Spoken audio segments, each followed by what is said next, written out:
Shalom saudaraku yang kekasih dalam Tuhan Yesus Kristus. Selamat hari Minggu, selamat beribadah. Hari ini merupakan hari sukacita ketika Allah sendiri melindungi, memberkati, menjagai kita dari berbagai macam pancaroba kehidupan ini. Saudaraku, hari ini kita akan belajar sebuah kebenaran bagaimana banyak orang mengganti kekekalan dengan kefanaan. Mengganti hal-hal yang supranatural menjadi natural. Mengganti hal-hal yang ilahi menjadi insani. Saudaraku yang kasih dalam Tuhan Yesus Kristus, orang-orang muda seperti ini, mereka tidak sadar bahwa yang dilakukan adalah hal-hal yang fatal. Padahal hal itu hal yang paling vital dalam hidup. Hidup ini tidak cukup untuk mencari nafkah, hidup ini tidak cukup untuk mencari gelar, pangkat, jabatan. Hidup ini ada batasnya, ada akhirnya. Namun harus kita akui, kita pahami, banyak orang melupakan hal-hal yang paling vital. Hidupnya mereka merasa hidupnya kosong, fatal. Yang dicari selama ini sia-sia, yang dicari selama ini tidak ada artinya.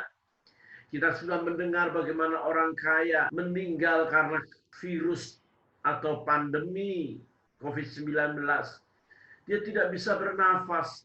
Padahal untuk mengambil napas udara yang segar ini gratis pemberian Tuhan. Duitnya yang miliaran, yang triliunan, aset yang begitu mahal tidak ada artinya hanya karena nafas yang gratis tidak bisa dihirupnya. Untuk itu saudaraku yang kasih dalam Tuhan, mari kita belajar sebuah kebenaran penting untuk kita renungkan, kita pahami, agar kita tidak salah, kita tidak ceroboh, agar kita senantiasa memahami apa yang Tuhan inginkan dalam hidup kita. Kita yang sibuk karena bekerja, kita yang sibuk karena belajar, kita yang sibuk mengejar berbagai macam cita-cita dan harapan, sadar hal itu akan terhenti. Saudaraku yang dikasihi dalam Tuhan Yesus Kristus, kebenaran di dalam Kisah Rasul 8 ayat 9 sampai 25 sudah dapat membacanya di rumah, merenungkan kebenaran itu. Saudara, perlu kita pahami, Filipus adalah rasul yang memberitakan firman Tuhan untuk Samaria. Samaria begitu menerima Injil, ada sukacita yang begitu besar. Namun saudaraku yang kekasih dalam Tuhan, di sana ada juga seorang yang sangat terkenal. Orang itu namanya Simon, dia ahli sihir tepatnya. Dia dikagumi begitu banyak orang, pengikutnya juga tidak kalah banyaknya dibanding Filipus yang memberitakan Injil kebenaran firman Tuhan. Simon mulai menyadari bahwa keadaannya sudah mulai berubah. Ada satu kebenaran yang mulai menyebar di Samaria. Dan kebenaran itu adalah kebenaran yang luar biasa, yang menarik minat begitu banyak orang. Dan Simon pun percaya kepada Kristus dan dibaptis. Mendengar pemberitaan Filipus di Samaria, rasul-rasul di Yerusalem mengirimkan Petrus dan Yohanes untuk ke Samaria.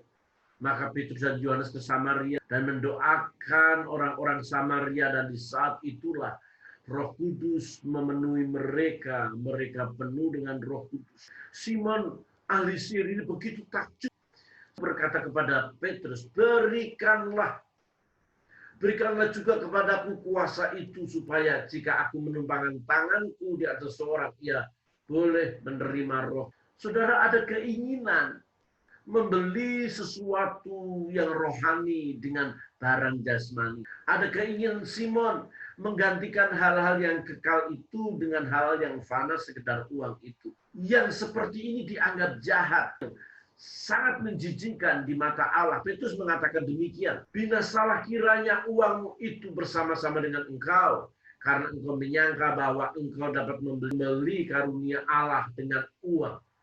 Tidak ada bagian atau hakmu dalam perkara ini, sebab hatimu tidak lurus di hadapan Allah. Jadi bertobatlah dari kejahatanmu ini, dan berdoalah kepada Tuhan supaya ia mengampuni niat hatimu ini. Sebab kulihat bahwa hatimu telah seperti empedu yang pahit dan terjerat dalam kejahatan. Saudaraku yang dikasihi dalam Tuhan Yesus Kristus, ada hal yang pahit dalam hati setiap orang. Ada hal yang jahat dalam setiap orang. Bukan karena membunuh, bukan karena berzina, bukan karena merampok, bukan karena melakukan hal-hal yang kotor. Tetapi hati yang jahat, hati yang pahit, itu digolongkan sebagai orang-orang yang mau membeli, mengganti hal-hal yang kekal dengan hal-hal yang fana, mengganti sesuatu yang surgawi dengan hal-hal duniawi. Berapa banyak di antara kita yang seringkali menganggap remeh ibadah, kita lebih baik menggantikannya dengan segala sesuatu yang kita suka. Tidak ada salahnya kita jalan-jalan ke mall. Tidak ada salahnya kita jalan-jalan ke piknik bersama keluarga. Itu merupakan bagian dari kehidupan. Tetapi ketika itu dilakukan dengan menggantikan jam ibadah, kita meninggalkannya dan kita menikmati kenikmatan daging, maka kata Petrus, binasalah dengan apa yang engkau lakukan. Mengapa hal ini penting kita renungkan bersama-sama? Karena kita banyak tidak sadar bahwa yang kita lakukan itu menyakiti diri kita sendiri. Lebih tepatnya menyakiti anatomi spirit kita. Spirit kita tidak menjadi utuh karena tiap kali kita sakiti dengan kedagingan kita. Saudaraku, ketika kita menyadari hal ini, maka kita harus segera seperti kata Petrus, bertobatlah dan berdoa kepada Tuhan. Karena kulihat hatimu sudah pahit seperti empedu. Mengapa Petrus mengatakan hal ini? Padahal Simon ini tidak sedang melakukan hal-hal yang kotor. Simon ini memiliki sebuah keinginan untuk menjadi seorang hamba Tuhan yang bisa menumpangkan tangan dan orang itu kepenuhan Roh Kudus. Apa salahnya Simon minta karunia itu? Kita juga minta karunia kepada Tuhan. Tetapi yang salah di dalam diri Simon ingin menggantikan dan membeli karunia itu dengan uang. Simon pikir bisa mencapai surga dengan apa yang dia lakukan. Simon pikir bisa memiliki hal-hal rohani dengan usahanya sendiri. Maka Petrus setengah mengutuk, binasalah, bertobat, binasa. Engkau jahat, engkau pahit. Sebenarnya sederhana. Menggantikan sesuatu yang kekal, yang surgawi itu menjadi duniawi, atau yang kekal itu menjadi fana. Saudara, orang-orang seperti ini pada akhir hidupnya mereka akan sadar bahwa ada banyak waktu yang hilang. Ketidaksadaran kita seringkali membahayakan diri kita sendiri, bukan membahayakan istri, anak, suami, keluarga besar. Tidak, kita akan datang kepada Tuhan secara personal. Jangan kita gagal, jangan kita menjadi orang-orang yang menyesal di hari kemudian nanti.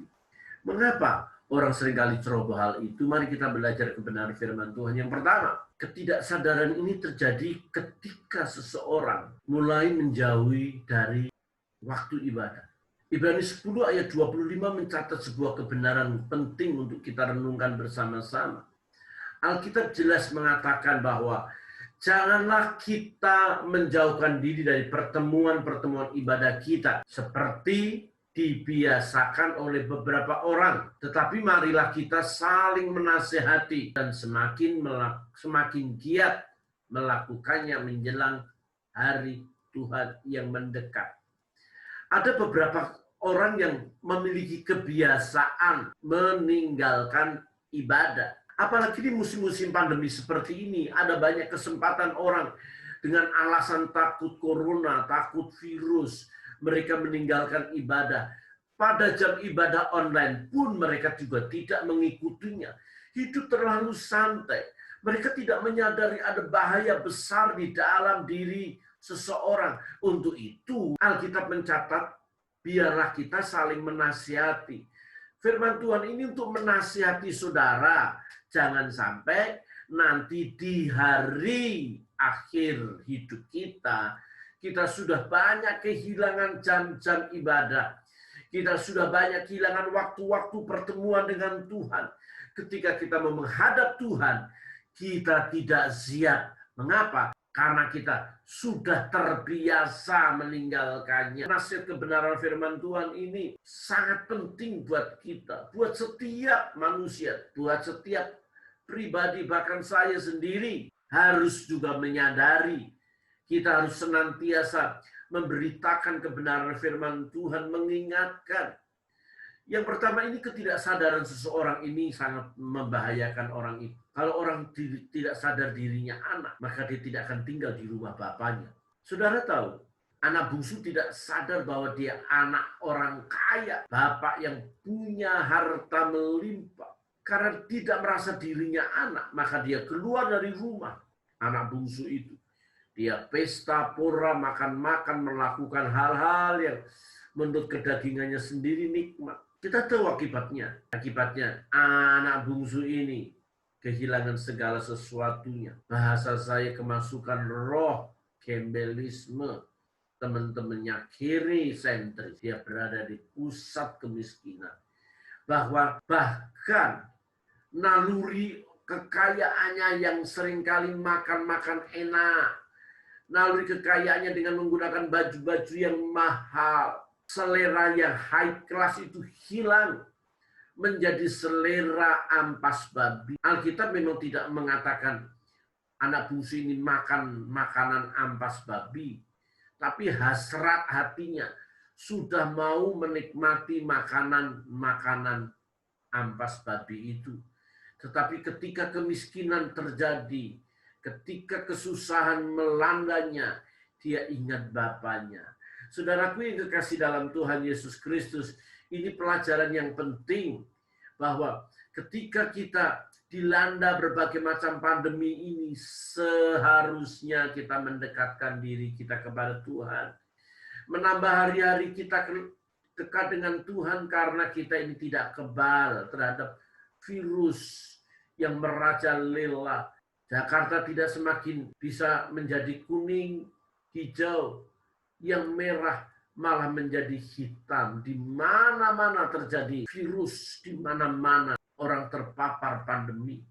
Jangan kita berteriak-teriak kepada Tuhan ketika kita seringkali meninggalkan Dia.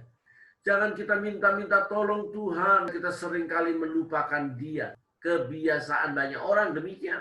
Mencari Tuhan saat-saat kepepet, the power of kepepet. Kalau orang sudah the power of kepepet, dia akan nangis-nangis demikian rupa ketika bahaya melanda, ketika pandemi merajalela dirinya, anaknya, saudaranya. Miris mendengar ada banyak kesaksian-kesaksian, satu keluarga terpapar, satu keluarga harus diisolasi, dan suami meninggal duluan, ibu kemudian istrinya meninggal duluan, suami meninggal duluan dan disusul oleh istrinya. Anak-anaknya ketakutan sedemikian rupa, stres besar. Saat itu teriak, Tuhan di mana? Tuhan tolong, Tuhan tolong. Tetapi saudara karena sudah terbiasa meninggalkannya, teriakannya seolah-olah hampa. Apakah orang percaya juga tidak bisa mengalami? Orang percaya juga bisa mengalami. Tetapi ketika dia mengalami, teriakannya kepada Tuhan seolah-olah sebuah kedekatan-kelekatan bahwa Tuhan membuka jalan baginya. Hal yang pertama, ketidaksadaran. Mari kita sadari. Seorang murid dari sekolah yang tidak sadar dia murid, dia tidak akan pernah belajar. Dia akan banyak membolos, dia tidak akan banyak mengerjakan PR. Kenapa? Dia hanya tidak sadar sebagai murid. Maka sebagai dampaknya, akibatnya dia tidak naik kelas, bahkan dia dikeluarkan dari sekolah. Kita ini murid Kristus. Murid itu matetes dalam bahasa Yunani-nya, artinya disciple. Kita harus berani dan mau didisiplin kalau sebagai murid. Kalau kita tidak sadar kita sebagai murid, kita tidak pernah disiplin. Coba saudaraku ketika kantor saudara menggunakan absen single print yang tidak bisa dibohongi, maka saudara akan absen tepat pada waktunya. Apalagi bila mengalami denda bila terlambat. Anggap saja 1 menit terlambat didenda 10.000. Maka orang tidak akan mau terlambat 1 menit pun. Karena dia tidak mau kehilangan 10.000 itu. Disciple, disiplin. Orang-orang mulai disiplin. Bagaimana waktu kita ketika kita tidak mencari Tuhan. Maka Tuhan akan mendenda kita. Tuhan akan menghukum kita ketika kita tidak mencari Dia. Saudara, kita semua akan masuk penghukuman Tuhan.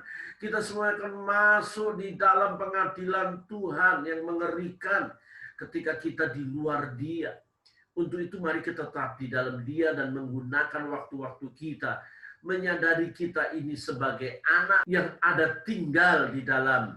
Kita menjadi murid yang mau didisiplin, yang mau belajar daripada Tuhan. Kalau seorang hamba itu pasti melayani tuannya. Di mana tuannya ada, hamba itu ada. Bahkan tuannya minta apapun juga hamba itu harus siap melakukan apa yang tuannya mau.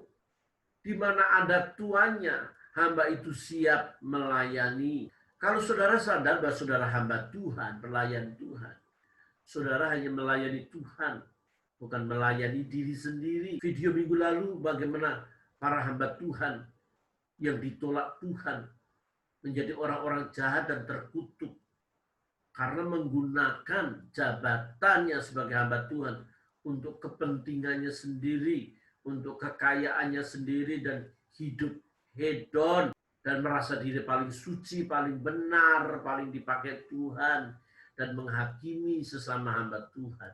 Model seperti ini adalah hamba-hamba Tuhan sebagai bahan bakar api neraka. Bahkan ada beberapa hamba Tuhan yang berani memvonis orang lain masuk neraka. Siapa? Saudaraku. Kalau saudara sadar sebagai hamba Tuhan, maka saudara hanya melayani Tuhan. Karena jemaat itu bertuhankan Yesus Kristus. Jemaat itu tidak bertuhankan pendetanya. Hamba Tuhan dimanapun tetap jongos. Sesama jongos dilarang mendahului. Dengan itu, tidak sadar saudara menjadi hamba Tuhan mengakibatkan saudara terpental dari kemuliaan menjadi kebinasaan.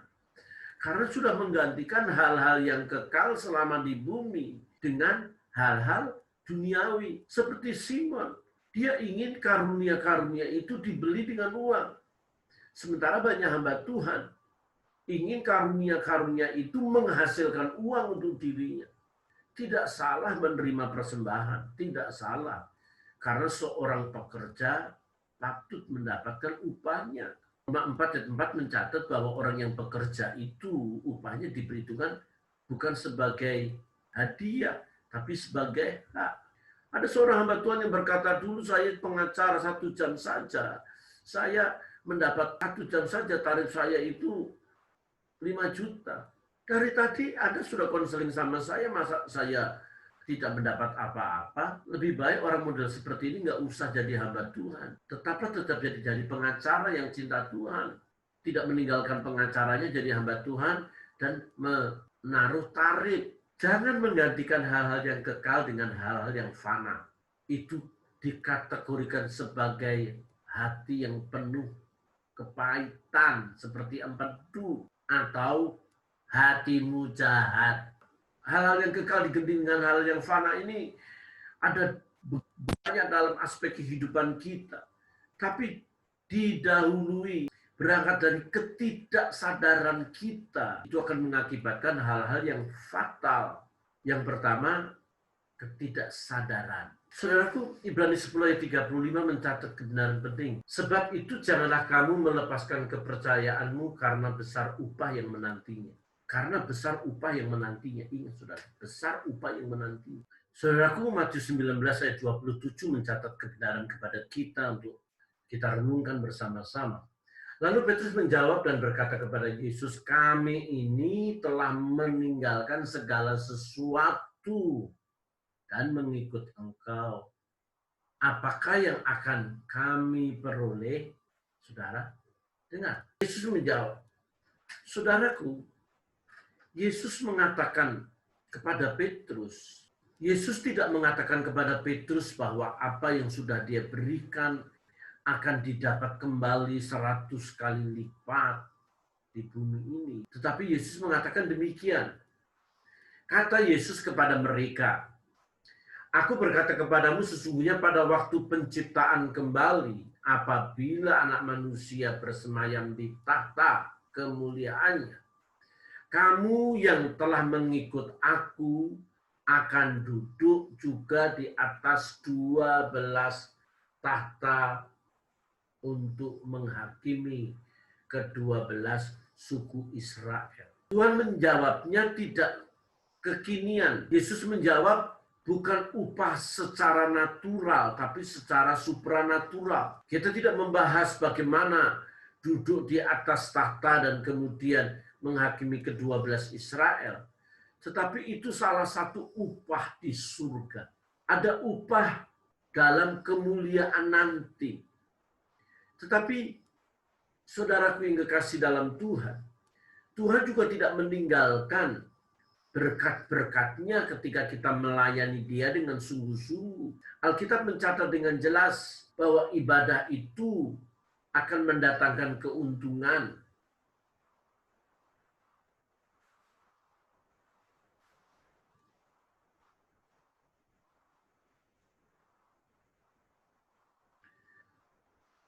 Satu Timotius 6 ayat 6 mencatat kebenaran kepada kita.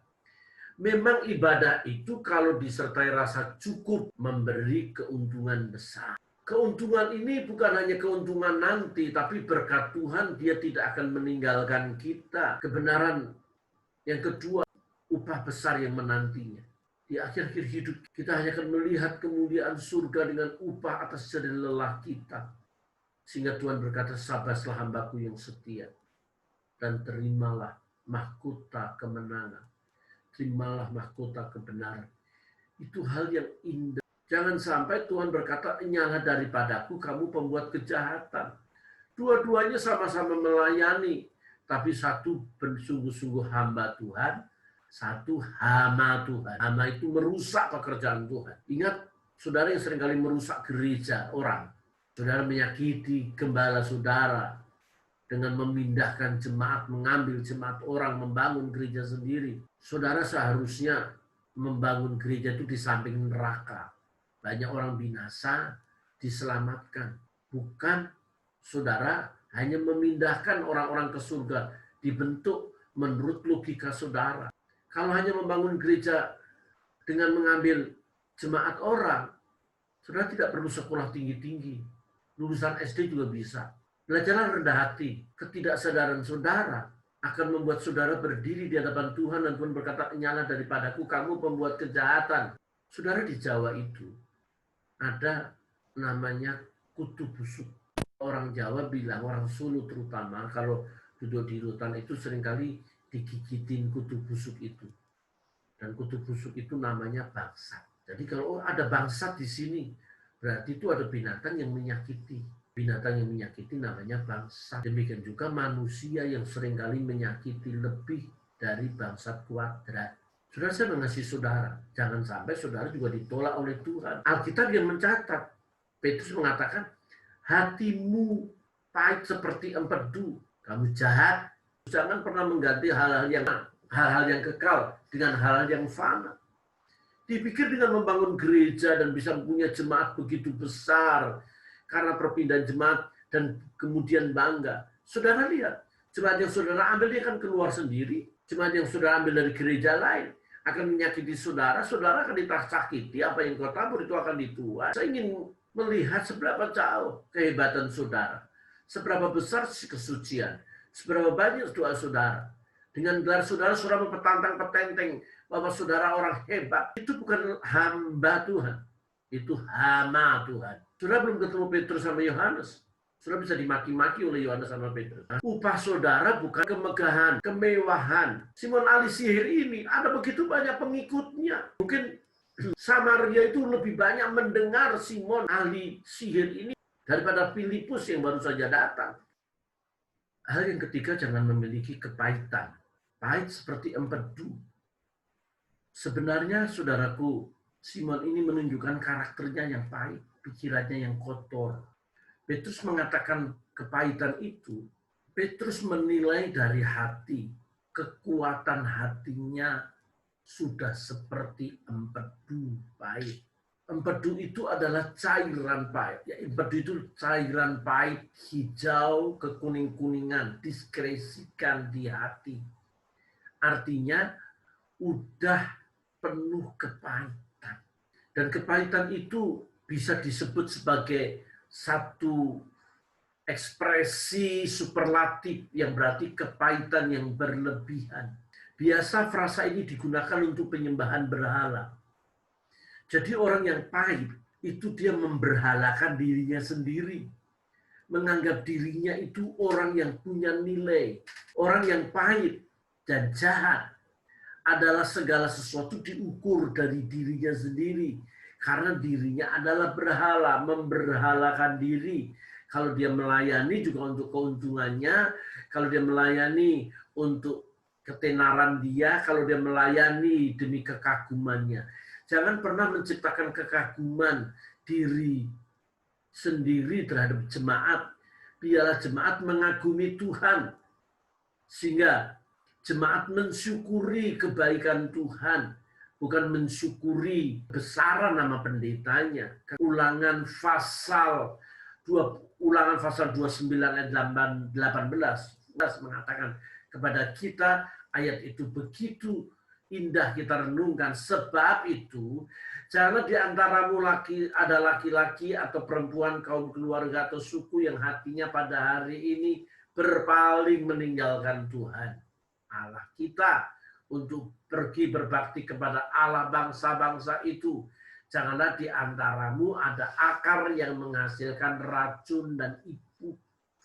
Saudara, jadi orang yang pahit sedang menyembah berhala dan meninggalkan Tuhan.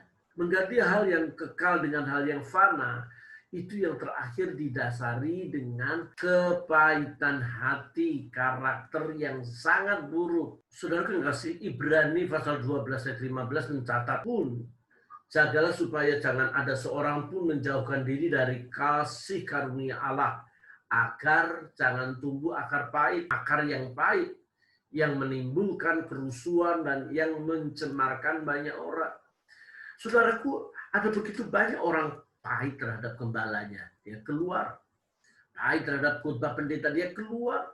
Asal mula berangkat dari kepahitan ini orang ada begitu banyak orang binasa. Saudaraku, ciri-ciri orang yang pahit ini, ciri-ciri orang yang pahit ini adalah Yeremia mengingatkan kepada kita bahwa kepahitan kita itu merupakan kejahatan yang akan menghajar kita. Yeremia 2:19 mengatakan kepada kita, kejahatanmu akan menghajar engkau, kemurtadanmu akan menyiksa engkau. Ketahuilah dan lihatlah betapa jahat dan pedihnya engkau meninggalkan Tuhan Allahmu dan tidak gemetar terhadap aku. Demikianlah firman Tuhan Allah semesta alam. Saudara, dengan meninggalkan Tuhan dan menggantikan dengan kegiatan lain, itu diidentikan dengan kejahatan yang akan menghajar dan kemurtatan yang akan menyiksa kita. Untuk itu mari kita bertobat, kata Petrus kepada Simon, bertobatlah. Mari kita bertobat. Bertobat bukan karena hal yang kotor, bertobat karena kita tidak lagi mencari Tuhan dengan sungguh-sungguh. Yeremia 4:18, saya bacakan buat saudara saja. Tingkah langkahmu dan perbuatanmu telah menyebabkan semuanya ini kepadamu. Itulah nasibmu yang buruk. Betapa pahitnya sampai menusuk hati. Saudaraku, dampaknya Roma 3:14 bahwa orang-orang ini mulutnya penuh dengan sumpah serapah. Mulut mereka penuh dengan sumpah serapah. Ada begitu banyak kekecewaan yang keluar dari mulut mereka. Paulus mengingatkan kepada kita dalam Efesus 4:31 mencatat kebenaran penting. Segala kepahitan, kegeraman, kemarahan, pertikaian, dan fitnah hendaklah dibuang dari antara kamu. Demikian pula segala kejahatan. Buang, bersih-bersih diri kita. Ada begitu banyak orang seringkali bersih-bersih rumahnya, yang tidak berguna dibuang atau dijual. Mari kita bersih-bersih diri kita supaya segala sesuatu dibuang. Petrus mencatat kebenaran penting, kita renungkan bersama-sama. Saudaraku, Petrus mengingatkan kepada kita penting. Karena itu buanglah segala kejahatan, segala tipu muslihat, dan segala macam kemunafikan, kedengkian, dan fitnah. Untuk itu kebenaran ini penting, saudara yang kasih dalam Tuhan. Kebenaran ini penting untuk direnungkan. Agar kita juga tidak terhempas. Kita terbuang dari kerajaan surga.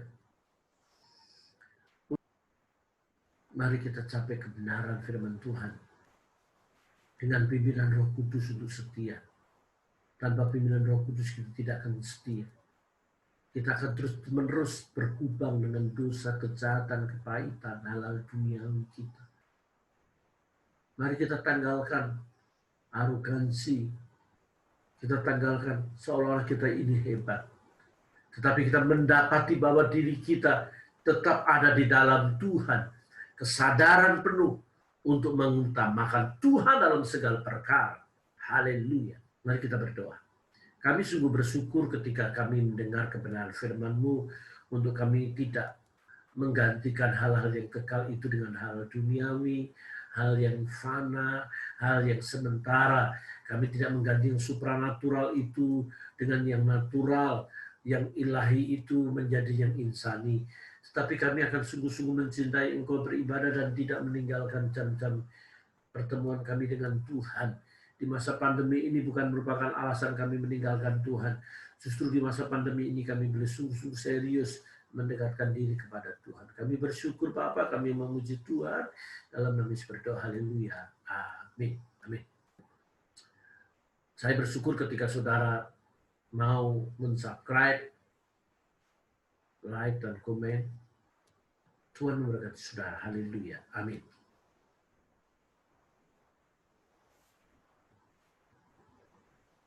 Untuk itu kebenaran ini penting, saudara yang kasih dalam Tuhan.